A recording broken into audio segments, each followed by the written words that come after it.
대표님이 아까 지지율 추락의 원인 세 번째에 당정의 역동적인 어떤 드라이브를 거는 모습이 돼야 된다 이랬는데, 현재 당 지도부 어쨌든 당에서 권력 노름하고 있다, 이 내부 비판도 많거든요. 중진으로서 이 부분에 대해서 한 말씀 부탁드리겠습니다. 아마 권력 노름이라고 지금 표현을 하셨지만 그것은 더 직접적으로 만약 표현하자면 네. 아마 윤핵관의 문제, 아, 또 요번에 이준석 대표가 징계를 받은 걸 계기로 해서 어떤 전당대회를 통한 당권 잡는 데 더 소위 뭐 몰빵하는 게 아니냐, 이런 두 가지 차원에서 아마 말씀을 하신 것 같습니다. 저는 결론적으로 말하면 윤핵관은 좀 네. 멀리 있었으면 좋겠습니다. 아, 윤핵관이 자꾸 텔레비라든지 언론에 등장하는 것은 결코 윤석열 정부에 도움이 되지 않는다고 생각합니다. 어, 이것은 예전에 DJ 김대중 대통령이 대통령 됐었을 때 우리 선배들이 한 모습을 하나 한번 교훈으로 받을 수 있지 않을까 생각합니다. 제가 알기로는 DJ가 대통령이 되셨을 때 지금으로 따지면 윤핵관급이죠. 1등 윤여동, 공신이었던 우리 응, 권노갑 의원님이라든지, 또 제가 기억하기는 최재승 의원이라든지 응, 윤철상 의원이라든지, 또 누가 있죠? 뭐 그런 분들이 텔레비 앞에 나와서, 제가 네, 기억하기엔 다섯 분으로 기억을 하는데, 그분이 네, 나와서 우리들은 절대 청와대에 간다든지, 또 소위 그 대통령을 만든 측근으로서 어떤 그 권세라든지 그런 권위적인 자리에 가지 않겠다, 이런 것을 국민 앞에 밝힌 적이 있습니다. 네. 그래서 그런 선배들이 한 그 모습을 좀 보고 지금 윤핵관들이 전면에 나서서 소위 요번에 또 윤핵관의 두 핵심들이 마치 뭐 다툼을 갖는 이런 모습을 보인 것은 우리 요번에 국민들의 모습에도 절대 좋게 비치지 않았다. 저는 이런 말씀을 드리고요. 특히 제가 이 정치를 하면서 경험을 한 걸 보면, 역대 정권을 보면은 그 정권 좀 후반기에 가서 지지율이 떨어지면 측근들을 기용을 많이 했지, 이 그 정권 초기에는 그 측근들이 오히려 저 손을 띄고 좀 멀리 뒤에서 사이드에서 돕는 이런 모습을 보이는 것이 역대 정권들의 모습이었고, 그것이 저는 지금도 정당하다고 생각을 하고 있습니다. 그래서 윤핵관의 그 모습이라든지, 또는 그것이 또 더구나 다투는 모습으로 보이는 것은 결코 바람직하지 않다, 는 점을 좀 강조하고 싶고요. 이번에 이준석 대표로 인해서 우리 당이 그 여러 가지 그 앞으로 어떻게 갈 거냐, 이런 것에 대한 논란이 있습니다만은, 제 생각으로 결론만 말씀드리면, 지금 현재로서는 권성동 직무대행으로 가기로 우리 의원총회에서 일단 합의를 봤기 때문에, 이 여당의 당대표 대행이 제대로 일을 할 수 있도록 일단 힘을 모아주고 가는 것이 저는 정당하다. 그리고 이제 어떤 또 이준석 대표에 대해서 또 경찰에서 지금 또 수사가 이루어지고 있기 때문에, 그 수사 결과에 따라서는 또 여러 가지 정치 환경이 바뀌어질 수 있습니다. 그래서 현재로서는 요 시점에서는 우리가 그 당 저 직무대행 중심으로 해서 우리가 뭉쳐져 가는 모습을 보이고, 그리고 무엇보다도 민생에 중점을 두는 이 어려운 경제를 돌파하는 데에 소위 머리를 맞대는 이런 여당의 모습이 국민한테 보여줬으면 좋겠습니다. 이게 대표님께서도 조기 전당대회는 선을 끄시는 거네요. 근데 지금 조기 현재는. 전당대회라는 건 지금 할 수 있는 여건도 되지가 못합니다. 지금 당 대표 징계를 받아서 음, 사고로 인한 것으로 지금 돼 있기 때문에, 지금 당장 현 시점에서 당장 해야 되냐? 저는 빨리 그 경찰 수사 결과라도 나와서, 이제 더 이상은 이준석 대표가 그 음. 징계 상태가 아니라 이제는 더 대표를 맡아서는 안 되고, 저기 그 소위 그 새로운 전당대회를 열어야 되겠다 하는 여론이 더 형성이 돼야 된다고 이렇게 생각하고 있습니다. 그럼 경찰 수사 결과가 좀 관건이겠네요. 그게 제가 보기에는 관건으로 등장할 것 같습니다. 예. 근데 사실상 권성동 당대표 직무대행이 원내대표잖아요, 지금. 네, 그래서 당대표와 원내대표를 같이 지금 활동을 하고 있지 않습니까? 네. 그래서 본인이 이 사석에서 이야기한 거 보면은 일정도 다 소화하기 어렵다.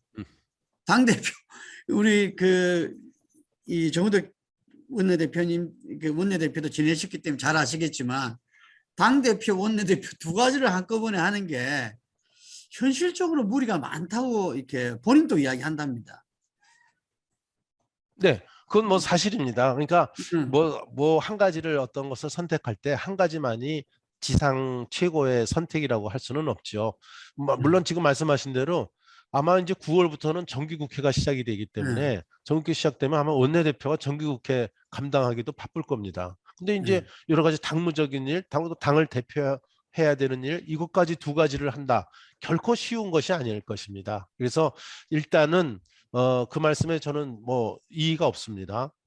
하지만 당분간 조금 지켜보고 저는 그 순간이 그렇게 지금 멀리 있을까? 그것도 사실은 정치 환경의 변화에 따라서 굉장히 유동적이다 이렇게 보고 있습니다. 하지만 제가 강조하는 건 현재 이 시점에서 이렇게 얘기를 제가 강조하는 것은 일단은 권성동 직무대행한테 그 힘을 현재는 몰아주고 몰아줘야 된다 하는 것이 우리 의원들의 일반적 공통적 생각입니다.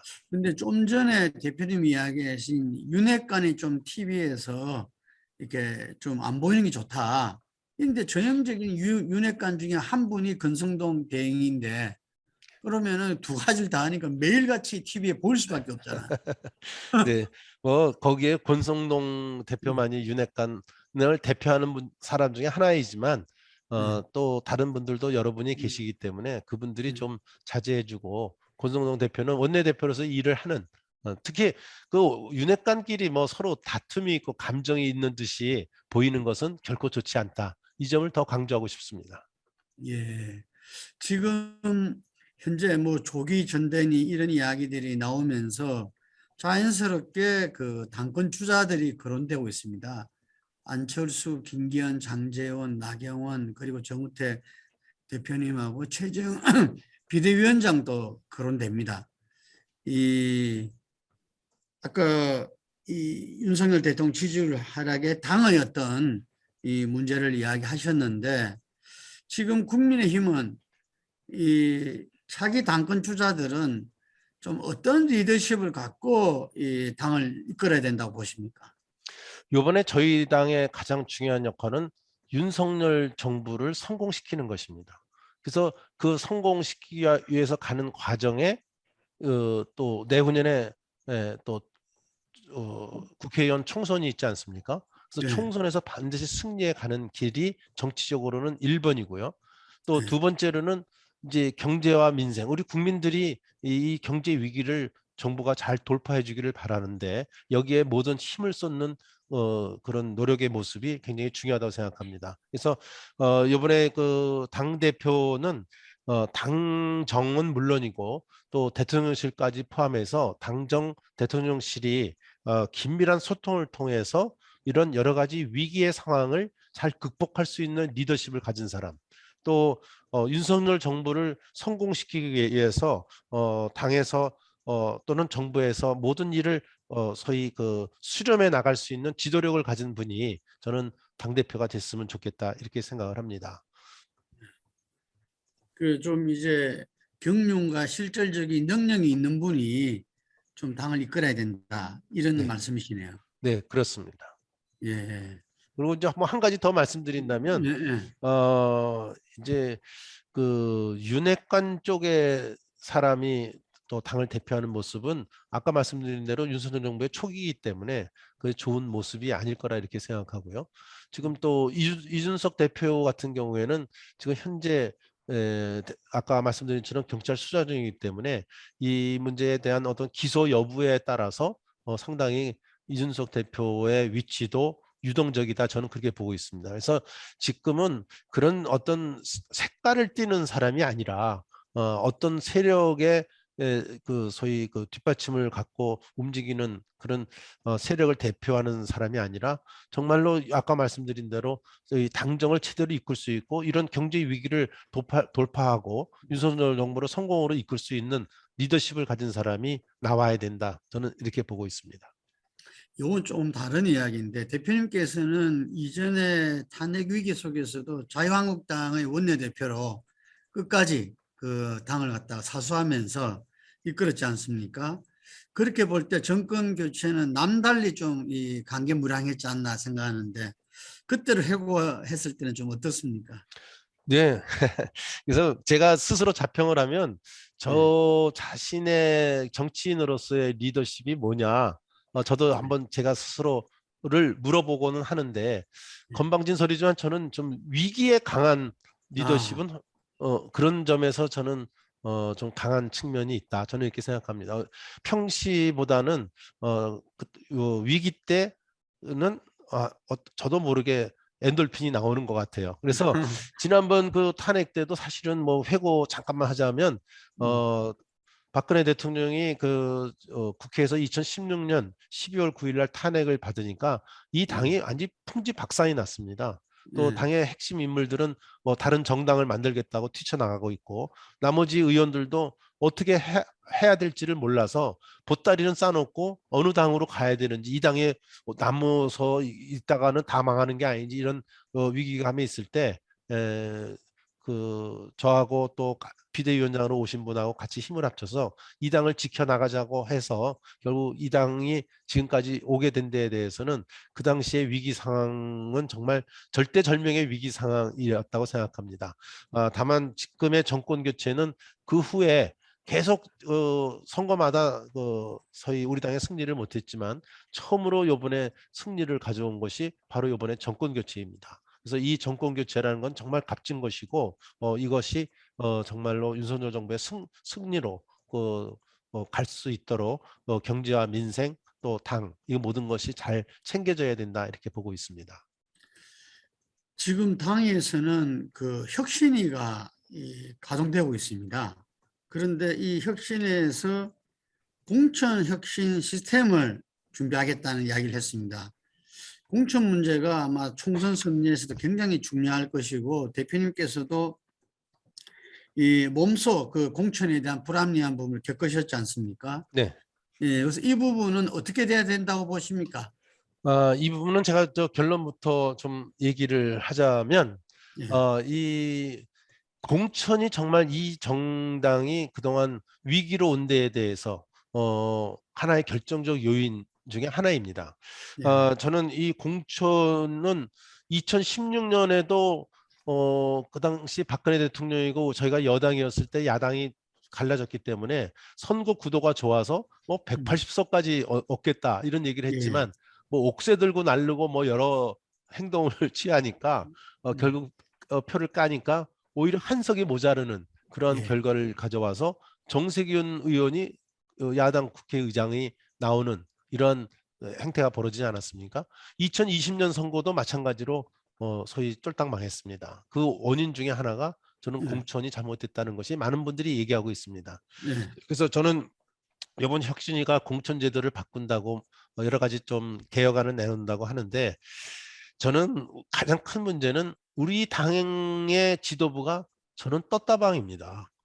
지금 음, 아마 혁신위에서 공천 제도를 잘 뭐 나름대로 만들었다 하더라도 요다음 지도부가 그거 자기네들이 또 스스로 공천 룰을 만들고 공천위원회를 구성을 해서 당원 당규하고도 또 벗어나는 그런 공천 룰을 만들면 지금 만든 건 전부 공연불이 될 경우밖에 되지가 않습니다. 그래서 이러한 문제가 하나 있다는 것을 제가 말씀을 드리면서 제가 생각하는 공천 제도를 좀 더 디테일하게 말씀드릴 수는 없지만 큰 아웃라인에서 말씀을 예, 드리면 저는 뭐 강남이나 송파나 우리 당이 당선 확률이 아주 높은 곳, 또 대구에서도 대구 경북 중에서도 아주 우리 당의 당선율이 높은 데는 저는 당에다가 전략 공천할 수 있는 룸을 주자는 겁니다. 예, 그래서 새로운 인물이 들어올 수 있는 여건을 좀 구성해서 주고요. 나머지 지역은 우리 당이 어떤 도덕성 기준이나 또 의원 활동 평가라든지 또 당무 감사를 통해서 미달되는 사람이 아닌 경우에는 이제는 상향식 공천에 의해서 경선에 의해서 결정되는 것이 좋지 않겠는가.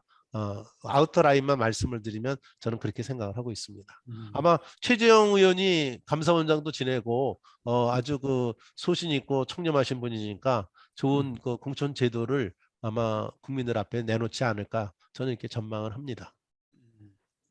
민주당이 지난 2020년 선거 승리에 있어가지고는 그 1년 전에 만들었던 공천 시스템이 그때 전당원 투표로서 확정했다 그럽니다. 그 영향이 컸다 이렇게 자기들이 자평하더라고요. 예, 그래서 국민의힘 혁신위에서 내놓는 공천 혁신 시스템이 얼만큼 당의 이 당론으로서 채택되느냐 이게 상당히 중요할 것 같아요. 네, 아주 좋은 지적을 해주셨고요. 제가 아까 지적한 것처럼 2016년, 2020년에는 그러한 행태를 보이지 않고 제가 심하게 말하면 떴다방 지도부가 떴다방 행태를 보였다고 이렇게 말씀을 드렸는데 요번에 만약에 정말 전당원들이 그 찬성하는 어떤 공천 제도가 만들어진다고 한다면 요다음에 어떤 지도부가 들어와도 그 룰을 이행하는 그런 지도부가 들어왔으면 좋겠다 이렇게 생각합니다. 예. 민주당 잠깐 짚어보겠습니다. 민주당 예를 들면 지금 양당 체제이기 때문에 8월 28일 전당대회를 앞두고 있는데 이 어대명이라고 합니다. 어차피 대표는 이재명이다 이렇게 이야기하는데 민주당이 이재명 체제가 된다면 앞으로 전국 항변은 어떻게 내다보십니까? 만약에 이재명 의원이 된다 그런다면 저는 전국은 상당히 더욱 경화될 것으로 보입니다. 협치의 정치가 잘 이루어지지 않지 않을까. 그것은 그 이재명 의원이 후보 시절이라든지 또는 그 앞에 성남시장이나 경기도지사 할 때 여러 가지 행태를 보면은 제가 좀 말씀이 심한지 모르지만 결코 신뢰할 수 없는 이런 그 언동을 해오셨기 때문에 과연 협치가 잘 이루어질 수 있을까? 이런 의문은 갖습니다. 물론 이제 대구서 뭐 어떻게 하시느냐에 따라 다르겠지만 하여튼 선입감은 제가 조금 저희 전국이 조금 더 이렇게 어려워지지 않을까 하는 생각을 갖습니다.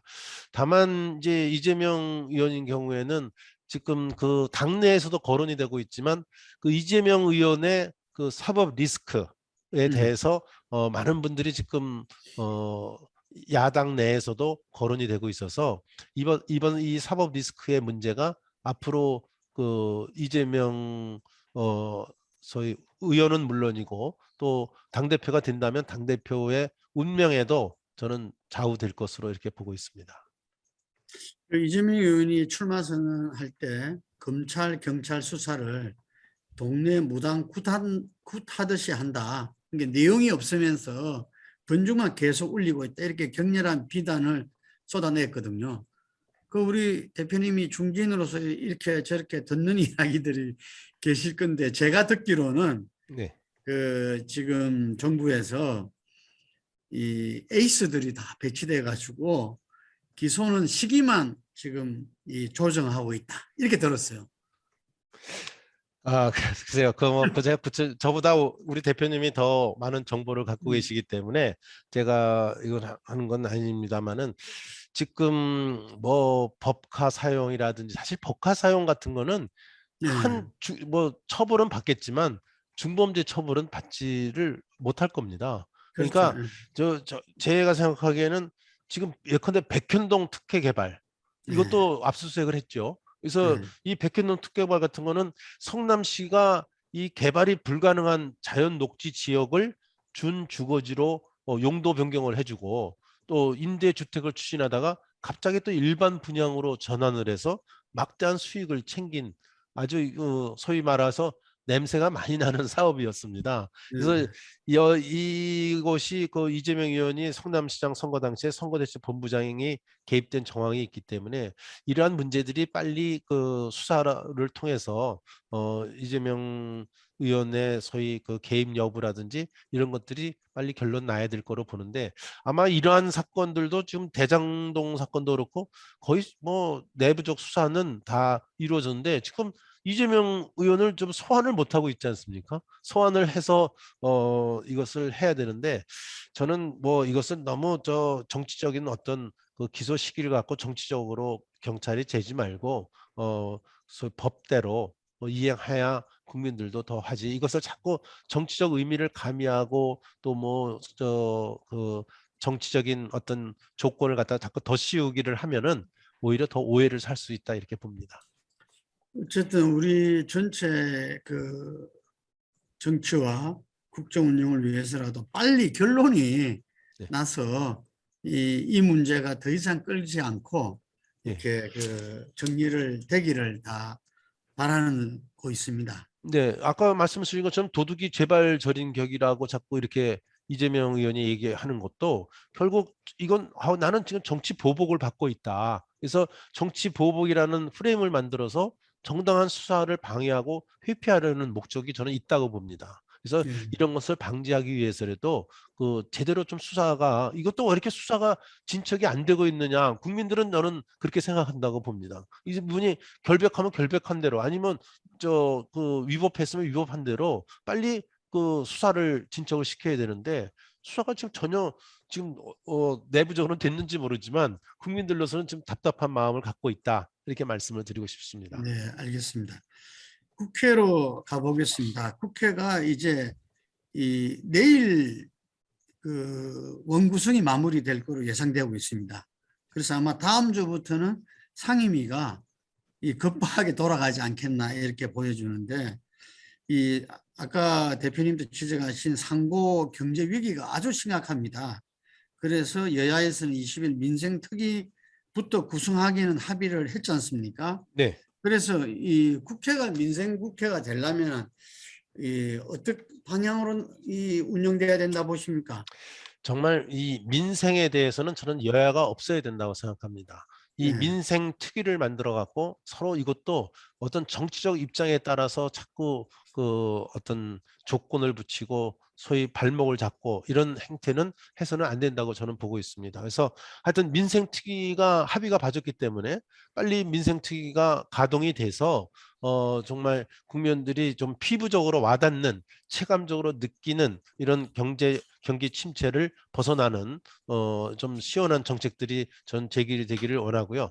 또 지금 아까 상임위 구성을 얘기하셨지만 저 상임위가 구성이 안 됐기 때문에 지금 좀 법안을 통과시켜야 될 법을 통해서 이 정책이 바뀌어져야 되는 이런 사항들이 굉장히 많습니다. 예를 들면 뭐 부동산 세금 문제라든지 법인세 문제라든지 여러 가지가 지금 이 법안과 관련된 문제들이 많이 있는데 이 상임위가 빨리 가동이 돼서 다시 말씀드리면 국회가 정상 가동됨으로써 여야를 떠나 정말 그 민생과 경제에 대해서는 머리를 맞대는 이러한 좀 멋있는 국회의 모습이 보였으면 좋겠습니다. 예, 그러한 민생 국회의 방향으로 가야 되는데 지금 보면은 서해 피격 사건, 탈북 어민 북송 문제 여기에서 전현 정권의 전면전이 예고되고 있습니다. 지금 시기가 아니지 않는가 이런 생각도 들거든요. 어떻게 이게 보십니까? 예. 뭐 그렇게 좀 말씀하셔도 저는 일리가 있다고 생각합니다. 지금 음, 우리 국민들은 우선 음. 내 삶이 중요하기 때문에 예, 예. 지금 정말 하루하루를 그 허덕이면서 지내야 되는 이 불안감 또 경기의 어떤 피부적인 느낌 이것이 더 강하게 나타나고 있는 건 사실입니다. 그렇지만 예. 이제 정치나 이 국가가 이게 돌아가는 것은 어떤 한 그게 중요하다 하더라도 그것만 있는 것은 아니기 때문에 지금 이 서해 피격 사건도 사실은 국가가 우리 국민의 인권을 보호해야 될 당연한 책무를 가지는데 국민을 보호하기는커녕 오히려 그 소위 그 국가가 오히려 인권을 갖다가 아주 짓밟는 이러한 행태 또는 그 과정에서의 진실이 과연 뭔지 정부가 국민을 속인 건지 안 속인 건지 이러한 과정이 지금 이슈가 되고 있습니다. 이것도 빨리 수사를 좀 해서 이거에 대해서 종집을 찍어야지 언제까지 이 문제 갖고 이렇게 할 건지 저는 음. 국민들도 께서도 너무 오래 이거 답답하다. 빨리 뭔가 진실이 밝혀지고 이것에 대해서 좀 매듭이 젖었으면 좋겠다. 이렇게 생각을 합니다. 탈북 어민 북송 문제도 저는 마찬가지로 보기 때문에 저는 이 문제에 대해서는 뭐 특검을 통해서 빨리 그건 그쪽으로 넘겨버린다든지 음. 뭐 또는 국정조사로서 이것을 매듭을 짓겠다든지 저는 이 문제에 대해서는 검찰 수사가 혹 저 진실이 밝혀지더라도 아마 민주당이 정치 공세로 몰아갈 개연성이 크기 때문에 저는 특검을 검토할 필요가 있지 않냐. 그래서 이 문제는 그 문제대로 좀 놔두고 우선 국회는 민생에 좀 매달렸으면 좋겠습니다. 예. 그런데 또 9월 검수완박 유예 기간이 끝납니다. 그럼 정기국회가 시작되면은 또 검수완박 전국도 예상되는데 이거는 또 어떻게 지금 헌재에 제소를 해놨잖아요. 네. 그 결과를 기다리는 게 맞을 것 같기도 하고.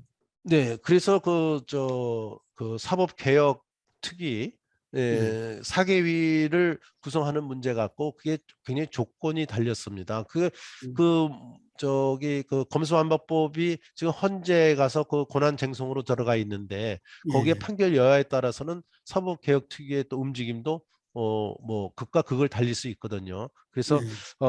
저는 이 문제도 헌재가 좀 여러 가지 검토해야 될 게 많다고는 저는 알고 있지만 되도록 빨리 문제를 좀 헌재가 이런 문제도 국가적 차원에서 재판을 좀 빨리 해주셨으면 좋겠다 이렇게 생각을 하고 있습니다. 예.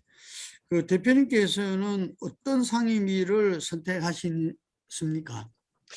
아마 이번에 제가 잘은 안 알아봤지만 저는 문화관광체육위원회로 한번 그동안에 아, 저 오선을 하면서 한 번도 못 가봐서 네. 한번 이번에 문화체육관광으로 갈까 이렇게 생각을 했는데 네. 아무래도 뭐 이 다선 의원들은 저 외교통일위원회로 네. 모으는 것 같습니다. 그래서 음, 아마 그 좀 뭐 재선이나 또 초선했던 분들이 원하는 대로 갈 수 있도록 배려해 음, 주는 것도 다선 의원으로서의 도리라고 생각합니다. 저는 뭐 음, 어느 위원회를 가든지 간에 최선을 다하겠습니다. 아마 외통위로 가지 않을까 저는 이렇게 생각을 합니다. 음. 그러면은 외통위로 가셨을 때 우리 대표님께서 가장 좀 중요하게 보는 것은 어떤 부분들입니까?